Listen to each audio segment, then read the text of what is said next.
ಆದ್ರೂ ಇದೆಲ್ಲ ನಾನು ನಿಮ್ಗೆ ಹೇಳೋ ಅವಶ್ಯಕತೆ ಇಲ್ಲ ಮೈನಾ ಅವ್ರೆ. ಯಾಕಂದ್ರೆ ನಿಮ್ಗೆ ಇವೆಲ್ಲ ಗೊತ್ತಿದೆ.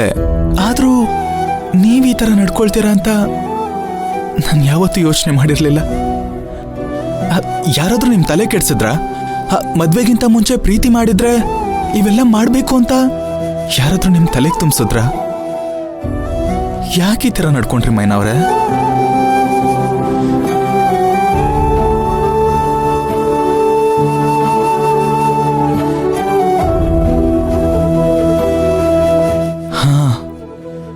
ನೀವ್ ಯಾಕೆ ಈ ತರ ನಡ್ಕೊಂಡ್ರಿ ಅಂತ ನನಗ್ ಚೆನ್ನಾಗಿ ಗೊತ್ತಿದೆ.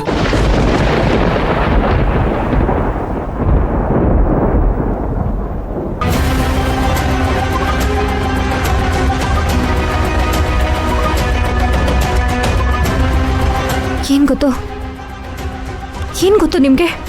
ನಿಮ್ಮ ಅಣ್ಣ ಲವ್ ಮಾಡಿ ಓಡ್ ಹೋದ್ರು ಅಂತ ನಿಮ್ಮ ಅಪ್ಪ ಅಮ್ಮ ಅವ್ರನ್ನ ದೂರ ಇಟ್ಟಿದ್ದಾರೆ. ನೀವು ನಿಮ್ಮ ಅಕ್ಕ ಯಾವತ್ತೂ ಈ ತರ ಮಾಡಲ್ಲ ಅಂತ ನಿಮ್ಮನ್ನ ಸಂಪೂರ್ಣವಾಗಿ ನಂಬಿದ್ದಾರೆ. ನಿಮ್ಮ ಪ್ರೀತಿ ವಿಚಾರ ಅವ್ರಿಗೆ ಗೊತ್ತಾದ್ರೆ ಅವರೆಲ್ಲಿ ಕೋಪ ಮಾಡ್ಕೊಂಡು ನಮ್ಮನ್ನ ದೂರ ಮಾಡ್ಬಿಡ್ತಾರೆ ಅಂತ ನಿಮಗ್ ಭಯ ಇದೆ ಅಲ್ವಾ? ಅದಕ್ಕೆ ಆ ಭಯದಲ್ಲಿ ನೀವು ನನ್ನ ದೂರ ಮಾಡ್ಕೊಳ್ಳೋಣ ಅಂತ ಆ ರೀತಿ ನನ್ನ ಅವಾಯ್ಡ್ ಮಾಡಿದ್ರಿ ಅಲ್ವಾ?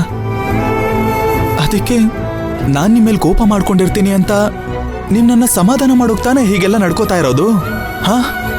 ಅಲ್ವಾ? ಕರೆಕ್ಟಾಗಿ ಹೇಳ್ದೆ ತಾನೆ?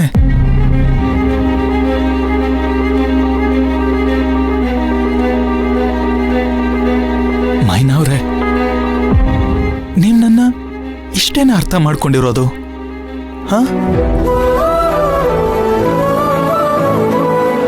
ನೋಡಿ, ಎಷ್ಟೇ ಕಷ್ಟ ಆದ್ರೂ ಸರಿ, ನಾನು ನಿಮ್ಮ ಅಪ್ಪ ಅಮ್ಮನ ಒಪ್ಪಿಸ್ತೇನೆ. ಒಪ್ಸಾದ್ಮೇಲೆ ನಾವಿಬ್ರು ಮದ್ವೆ ಆಗೋಣ, ಸರಿನಾ? ಅವ್ರ ಅಕಸ್ಮಾತ್ ಒಪ್ಲಿಲ್ಲ ಅಂದ್ರೂ ಪರವಾಗಿಲ್ಲ, ನಾನು ಎಷ್ಟೇ ವರ್ಷ ಆದ್ರೂ ಕಾಯ್ತೀನಿ ನಿಮ್ಗೋಸ್ಕರ. ನಿಮ್ಮ ಅಪ್ಪ ಅಮ್ಮನ್ಗೆ ನಮ್ಮ ಪ್ರೀತಿ ಎಷ್ಟು ಪವಿತ್ರವಾದದ್ದು ಅಂತ ಅರ್ಥ ಮಾಡ್ಸಿನೇ ನಾನು ನಿಮ್ ಕುತ್ತಿಗೆಗೆ ತಾಳಿ ಕಟ್ಟೋದು. ಅಲ್ಲಿವರೆಗೂ ಈ ಥರ ಎಲ್ಲ ತಪ್ಪು ಮಾಡೋದು ಬೇಡ, ಸರಿನಾ?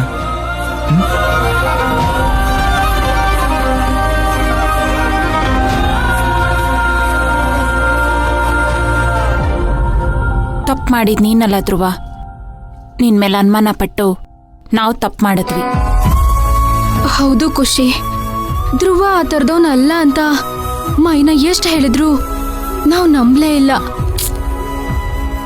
ಅವರಿಬ್ರು ಪ್ರೀತಿ ಎಷ್ಟು ಪ್ಯೂರ್ ಆಗಿದೆ ಅಂತ ಈಗ ಅರ್ಥ ಆಗ್ತಿದೆ. ಧ್ರುವ ಅವರೇ, ಈ ಮುಗ್ಧ ಮನ್ಸಿರೋ ಮಗುಗೆ ನಿಮ್ಮನ್ನ ಅಪ್ಕೋಬೇಕು ಅಂತ ಆಸೆ ಆಗ್ತಿದೆ. ಅಪ್ಕೊಂಡ್ಲಾ?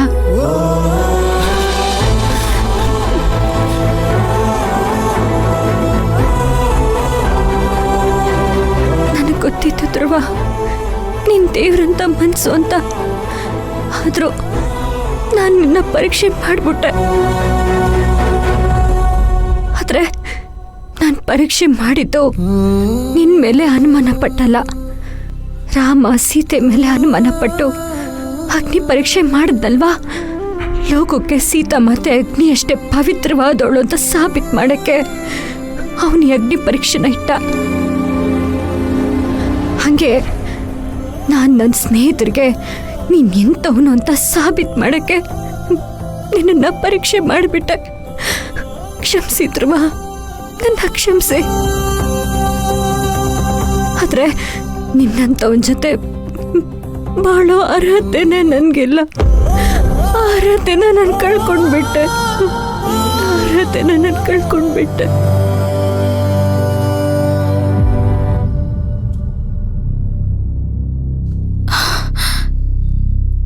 ಅನುಮಾನ ಪಟ್ಬಿಟ್ವಿ ಮೈನನ್ ಮೇಲೆ, ಧ್ರುವನ್ ಮೇಲೆ.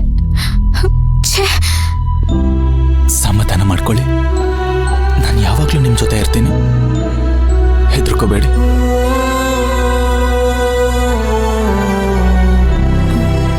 ಹಾಗಾದ್ರೆ ಮೈನನ್ ಈ ಸ್ಥಿತಿಗೆ ಕಾರಣ ಯಾರು?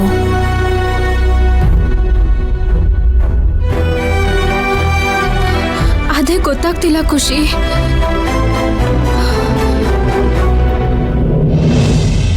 ರೂಪಾ, ನಾನು ಸ್ವಲ್ಪ ಹೊರಗಡೆ ಹೋಗಿ ಬರ್ತೀನಿ. ಸರಿ.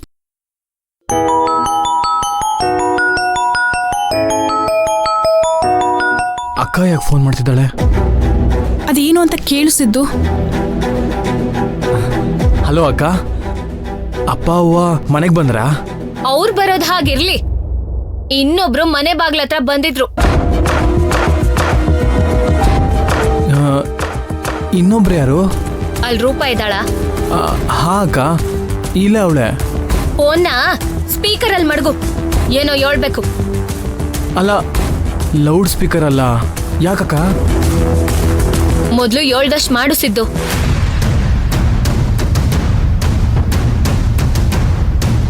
ಈಗ ಹೇಳಕ್ಕ. ರೂಪ, ನಿಮ್ಮಪ್ಪ ಮತ್ತೆ ನಿಮ್ಮವ್ವ ನಮ್ಮ ಮನೆ ಹತ್ರ ಬಂದು ಗಲಾಟೆ ಮಾಡಿ ಹೋದ್ರು.